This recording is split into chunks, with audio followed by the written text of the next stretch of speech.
My name's Anthony Pasquarello. I topped Yu-Gi-Oh! Nationals in 2011 and 3 YCSs back-to-back in 2012.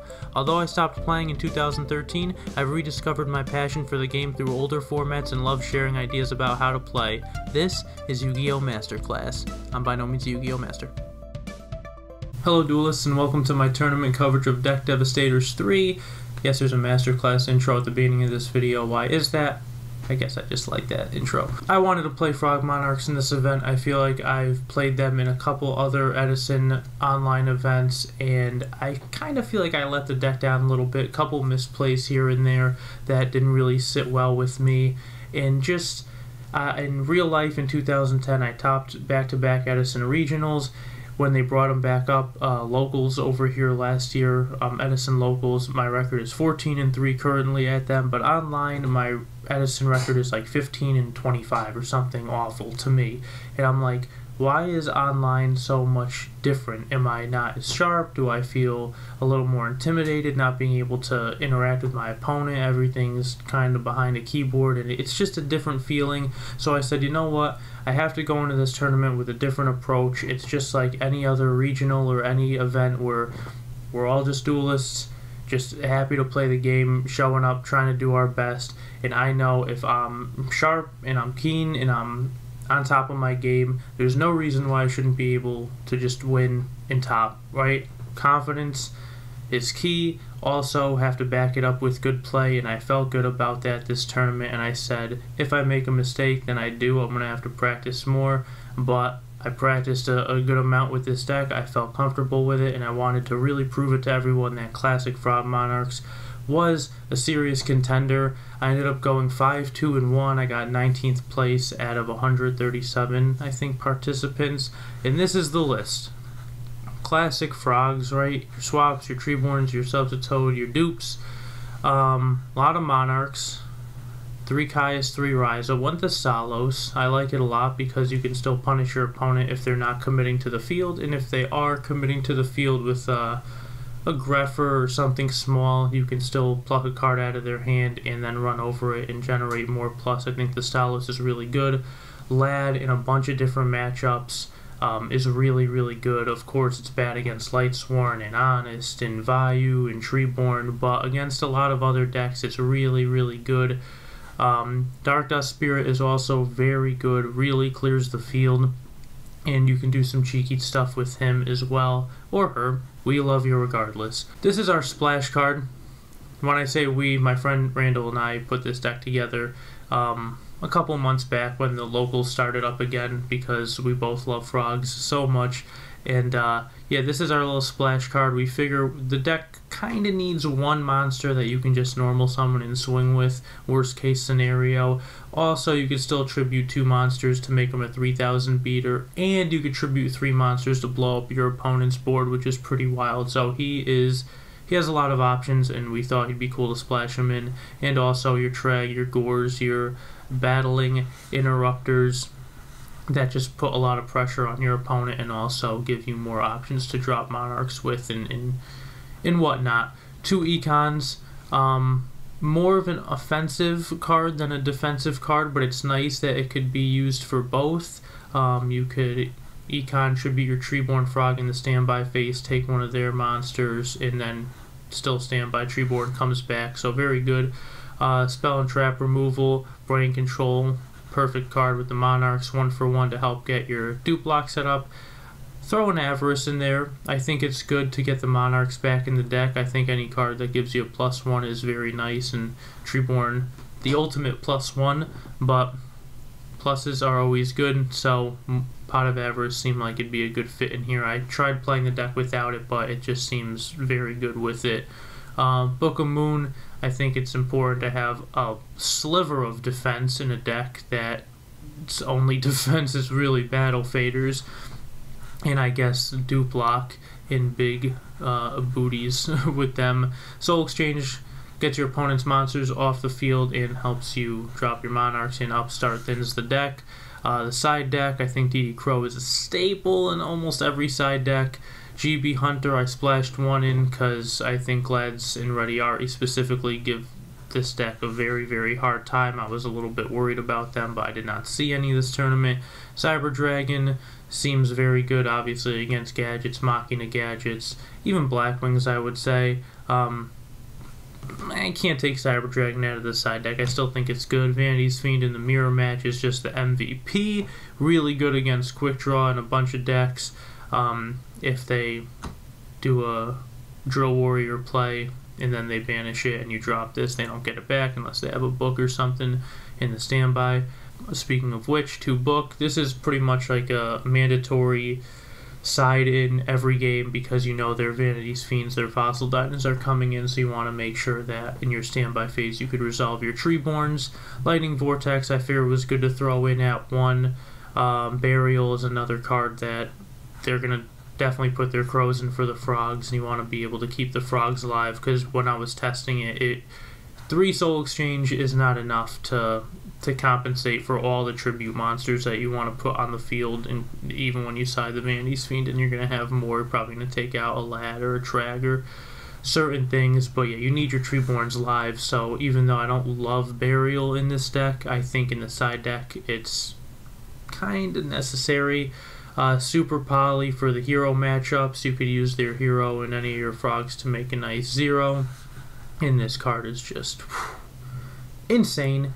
And 3 Dust Tornado. I almost played Twisters, but I don't want to have to commit to my opponent having a face-up Speller Trap card for Twister. Basically, Mask of Restrict is the only time that is really necessary, because then you would have to wait a turn to tribute a Monarch, but I think Dust Tornado just covers so many other cards that aren't Mask of Restrict, so that was my pick.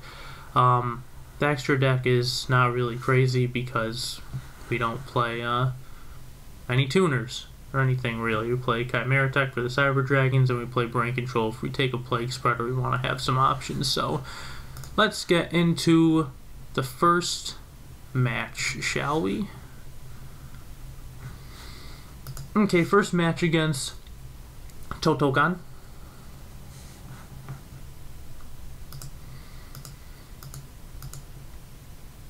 I'm going to try to talk to you guys as if I don't know what my opponent's playing until we get the proper information. So I'm just telling you strictly what's going through my head at these points in the game.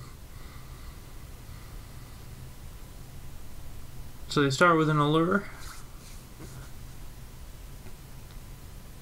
I look at my hand, I think, alright, it's not great, it's not terrible. We could set Treeborn and then next turn try to set up a dupe block. If they commit to the field or do anything like they're doing right now, then we might just have to summon Substitoad. So they have a pretty full board. So now worrying about Caius, we don't want to set Frog and just let it get Caius or Monarch or anything, so I'm just going to summon Substitoad here.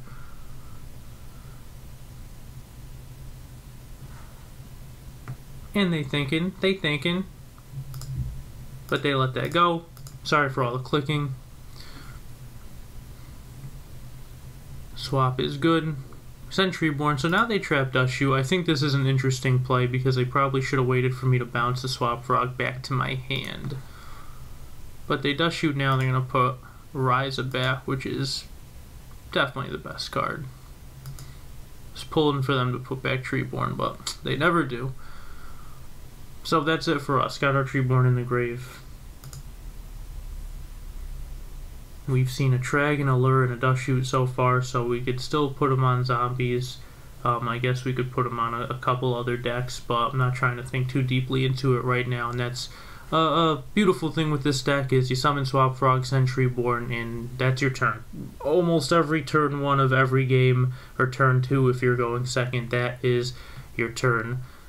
So you don't have to put too much thinking into do I want to set my Raikou, or is this gonna happen? Like, it's just summon my frog. I'm safe summoning my frog. So they set back row, they flip Sangan, they swing, they know they're safe, they have all the info in the world. And they pass. Now we draw a Lad. This is an insane card to draw. Insane right here, and I'm actually gonna play a little aggressively. And I'm going to Econ, take their Sangan, get my Treeborn back, and tribute both for Lad, and then Lad's going to negate the Sangan in the grave. And I swing for 23 here, and they're going to call the Haunted, and they're going to chain book. Now, I apologize in advance. There are going to be a handful of times throughout this series of this tournament where I had to ask my opponent a ruling question or just certain things I wasn't 100% keen on. And I can't stress enough how important it is to know all your rulings and all your card effects. It just makes you a more well-rounded, balanced player, and you understand why you're doing certain things when you're doing them. It just... The more knowledge you have, the better you're going to play, I think. Even if it doesn't make a huge impact all the time, it still makes impacts some of the time, and that is necessary to, or it's important to want to always come out on the better end of those. So my opponent, what he does is he calls the Haunted, that's chain link 1. Lad could only negate the first card in a chain, and he chains Book of Moon. So Book's going to resolve putting this face down, and Lad's negation requirement is that it has to lose 500 attack and defense in order to negate a card, but since he's face down, he can't do that, so he can't negate the first card either, so Call the Haunted's going to resolve, and our opponent does get the Sangan back. So they had 2 great cards to stop Lad right here. We got the Sangan negate, that's fine, but they're going to bring it right back, and they're going to tribute it for Caius. They get Lad off the field. Lad wasn't destroyed, so he doesn't get his effect. Not like we could have done too much with that anyway, but blocking a Caius attack would have been pretty nice. Now they grab a rescue cat. They grab a rescue cat, so we're like, okay, what is this? And, yeah, that's cause for concern, I think. So it took me a little bit to think about this play here, not getting the Treeborn back, but knowing that our opponent has a rescue cat, there's a few options here. It's not Summoner Monk cat, so they can't Arcanite Magician. So my thought process here, I'm going to end up soul exchanging,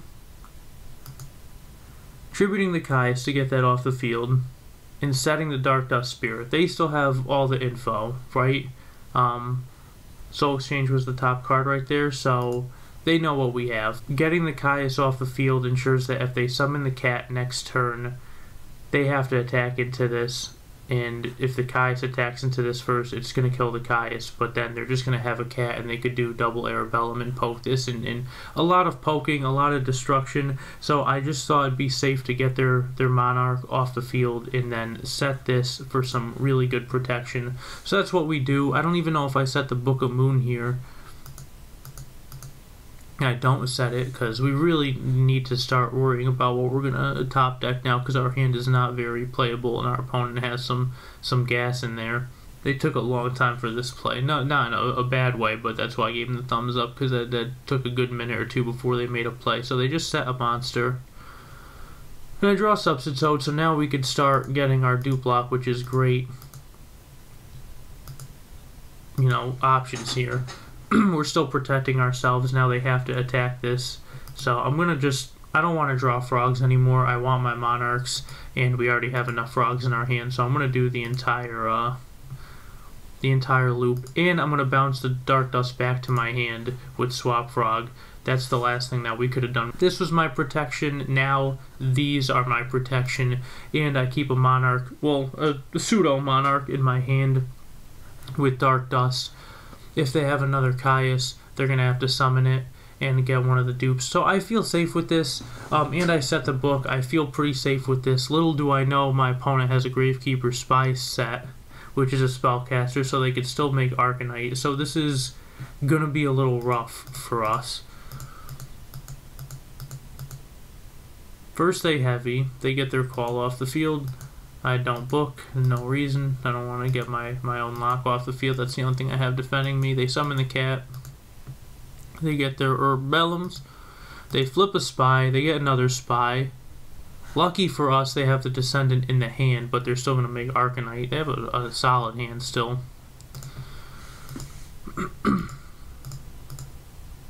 There's the Arcanite. But this is nice because even though they're going to poke with the Arabellum, we're getting our cards with Duke Frog. So when this pokes, they only have a 20% chance of hitting the Dark Dust Spirit, which we definitely need. Definitely need. So we take the 16. Now we're starting to get a little bit low. Quick hand shuffle, praying they don't hit a Dark Dust Spirit. 4 is a dangerous number because it could be 4 from either way, but it was 4 from the way we needed, so they hit the best possible card, which is that Treeborn. They synchro for Arabellum. Wow, fast forward makes that go very fast. We top deck a nice Ryza. And that gives us some board presence too, which is pretty good. We also have frogs to bounce back the Ryza if we want to put some... We have a lot of options here. We have a lot of options. I know I'm sacking Treeborn Frog, and this is in real time, and I'm thinking, do I want to Dark Dust, but now I'm real low on life points. Maybe I could do that and then just throw a Frog in defense mode. I could afford it because I got him back for free. My opponent went first. They have 3 to our 5, so I could afford to go minus. So I throw the swap in attack mode. I lose the game to Gores right here, right? So I swing for 1,000. If I'm putting the Frog on the field, I might as well attack with it. And now they're thinking what to do. Our opponent does have the Gores. They say that's fine. It's literally game if I attack with the Dark Dust Spirit. So I pass, Dark Dust comes back, swaps in attack mode, but that's fine. So in rewatching this footage, this is a very crazy play because when I attack with Swap Frog, if my opponent drops Gores, I can run over the token with Dark Dust Spirit, but then if I leave Frog in attack mode or if I bounce it back to my hand, my opponent has a Descendant. So if I leave Swap Frog on the field, Gores attacks over it for 17, Descendant does 15, that's 32, that's game. If I bounce it back to my hand, then they just have 42 with the Gores and the Descendant, and maybe they're worried about Trag or Gores or Fader or something like that, but if they had gone for it, they would have won. So I probably shouldn't have attacked with the Swap Frog right there. I don't think the 1,000 life points was worth it, and I think it's very important that I say that to you guys, so sorry for the interruption. Opponent draws Upstart Goblin. That's a great card for us because we really need the life. So they Upstart. They special summon Cyber Dragon. They drew a Bottomless. Bottomless Descending Gores. They don't summon the Descendant. They could have to put the pressure on us, but I guess if we Soul Exchange, we put them in a tough spot. So, and we do draw the Soul Exchange, which is pretty wild. I didn't know we were going to draw that.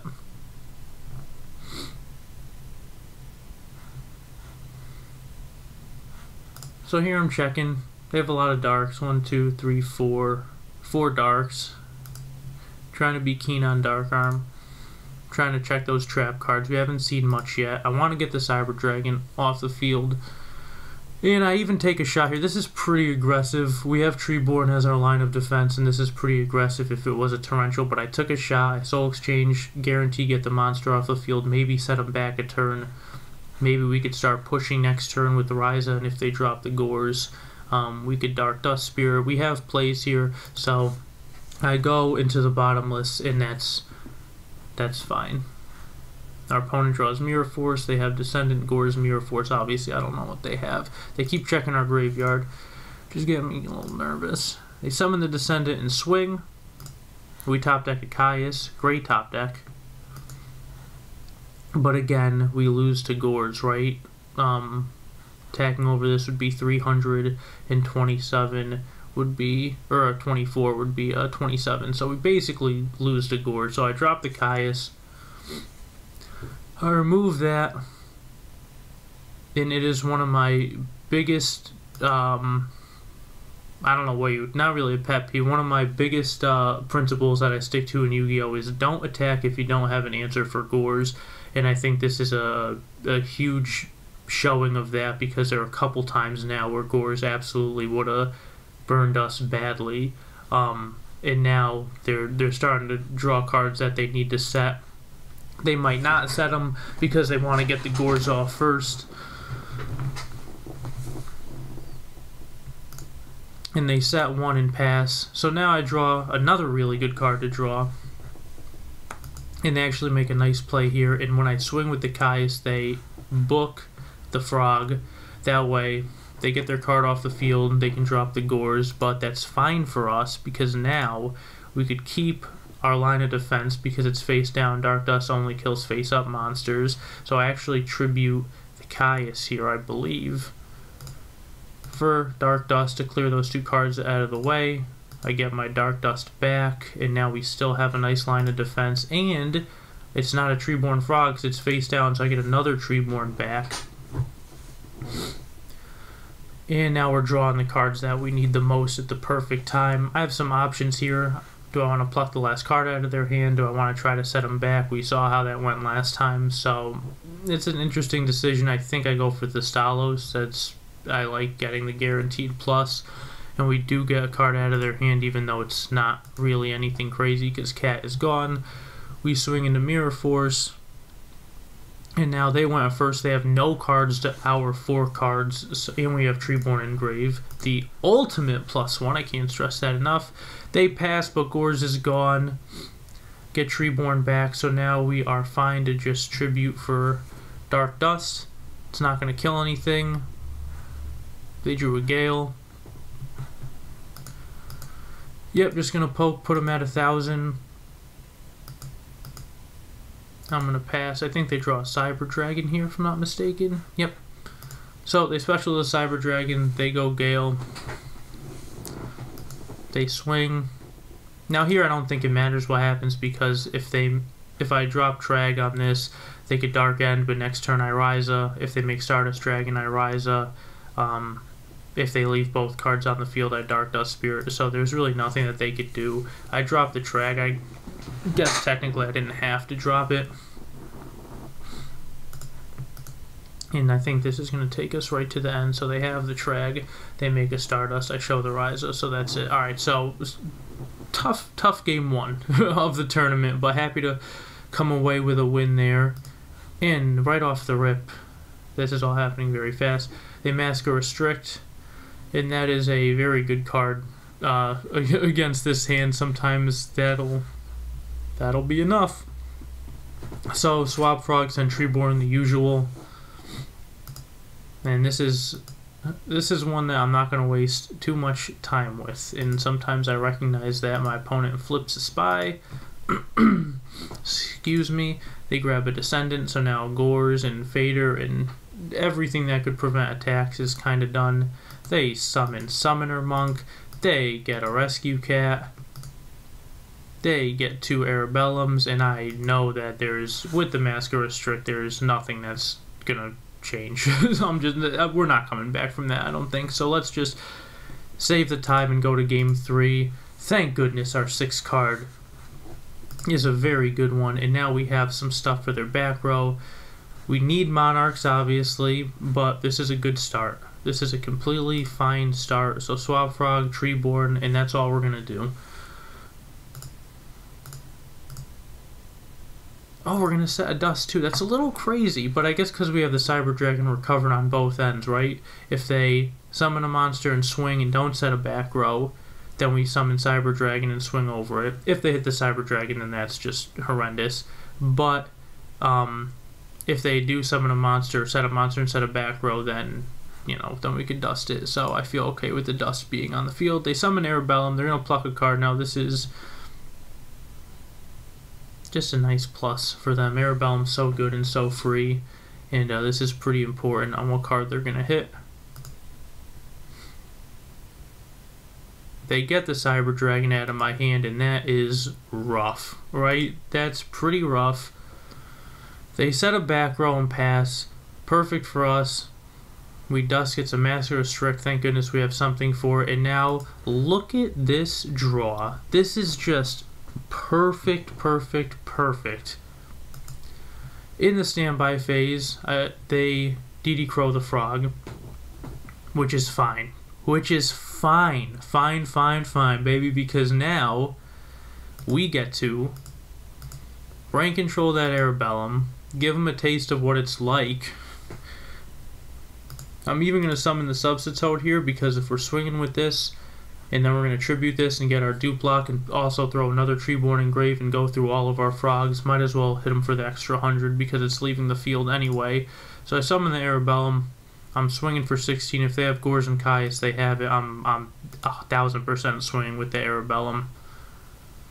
Get a Cyber Dragon off the field. Also, Brain Control and a Pot of Avarice. The Avarice is real dead right now, and the Brain Control is not looking great.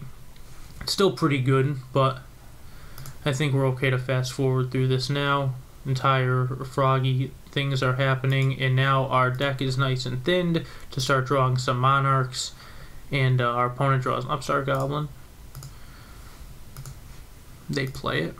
Life is always good for us. Call the Haunted, Brain, Avarice.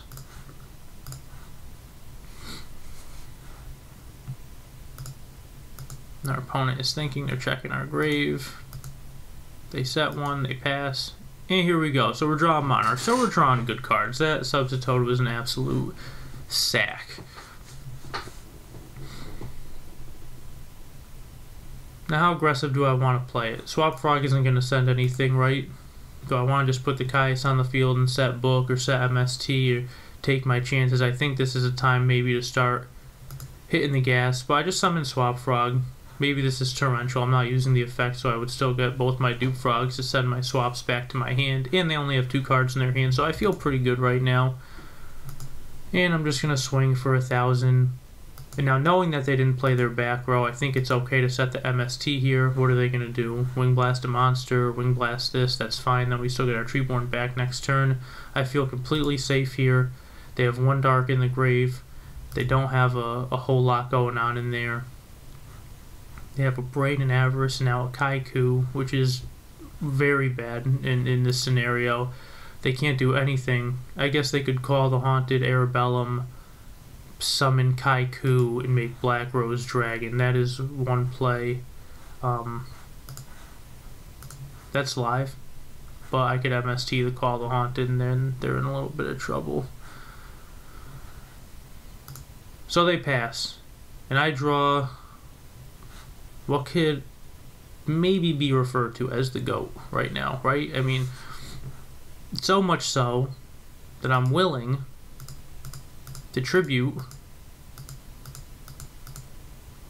First I MST this for nothing cheeky. What could they chain, right? No Sengen, Call the Haunted, anything. I don't want them to try anything like game 1 with the Call Book shenanigans. I want this lad to do what it's got to do. So I get rid of my own Dupe Block, and I summon Lad, and now I feel very, very good. We have 5 cards to their 4, but we have a card that negates 4 cards for the most part, and they draw an Upstart, and that's a perfect card to see, because that's just a free negate. They set a monster, and it takes me a minute here to think about my play, because I'm like, do I negate my own Lad all the way to death with Treeborn, and then just tribute the Treeborn for Ryza, and try to go for game? But if they have Gores, I'm just like, that's just not necessary, because if I swing over this and it's anything like Sangan or anything like Spy, we're just going to negate it.